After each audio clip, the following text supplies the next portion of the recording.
All right, guys, today we are going to talk about how to get green hair algae out of your reef tank or your fish only tank. First off, we got to figure out why it's in there. There's a few things that would cause it. It's usually water quality, but something a lot of people don't consider. If you're still running old compact fluorescents or T5s or T8s, even metal halides, those light spectrums shift after about 8 months to a year. And when those light spectrums shift, they shift to the spectrum that really grows algae, and that causes hair algae to grow a lot of times, even if your water parameters are spot on. So keep that in mind. If you're using LEDs, you might be running the lights for too long or at too high of an intensity or with the wrong color spectrum. Light could be an issue. It's more than likely water quality issues. First off, before you even start anything, test your nitrates first.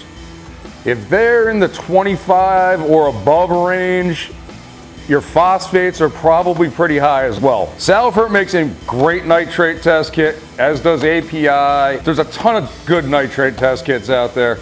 You just want to figure out if they're over that 25 mark or not. Here comes the tricky part, because it's really not the nitrates that are causing the algae to grow, it's the phosphates. Best phosphate test kit out there is the HANA, because it gives you an actual number, you can dial it in. Problem is, if you got green hair algae growing in your tank, it's sucking up all the phosphates. So you might get a really low reading on your phosphates, but they're still in there, you're just not getting the reading correct. So if your nitrates are over 25, your phosphates are more than likely high as well. Now, to get started on this process, it's the part everybody can't stand. They don't even want to hear it, but you got to start with manual removal. Get in there, pull out as much of that stuff as you possibly can. It just makes your life easier down the road, and it makes the products that you're going to use work even better. Okay, so you got in there, you pulled out as much of it as possible. We're gonna shut your lights off for 72 hours now. This is not required, but it also helps a lot. We carry this great product from Fritz called Fuzz Out. You're gonna put this in your sump or in your filter chamber while the lights are out for 72 hours. After those 72 hours, the lights come back on. It's easier just to use a regular hose.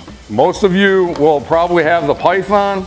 Just pull this end off, there's your regular hose. Get your siphon started, get a toothbrush, mark it fish tank.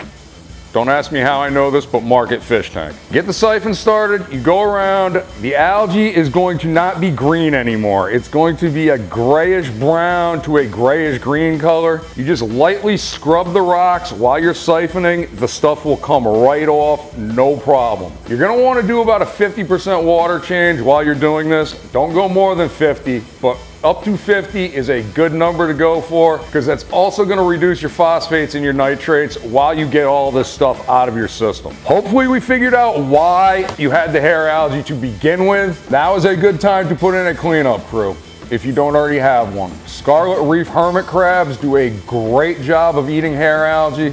A couple of turbo snails won't hurt to throw in at this point. If it's actually waving back and forth, they won't touch it. But when it just starts to grow, they will eat it. So the cleanup crew is a good addition at this point. The Fuzz Out you can leave in there for up to 30 days. It's still going to be doing its job. At this point, you also want to throw in some Max Out Pro. This will help keep your water parameters spot on. Helps with the nitrates, definitely helps with the phosphates. If you're not running a UV sterilizer, now is a great time to add one. Will it stop the green hair algae?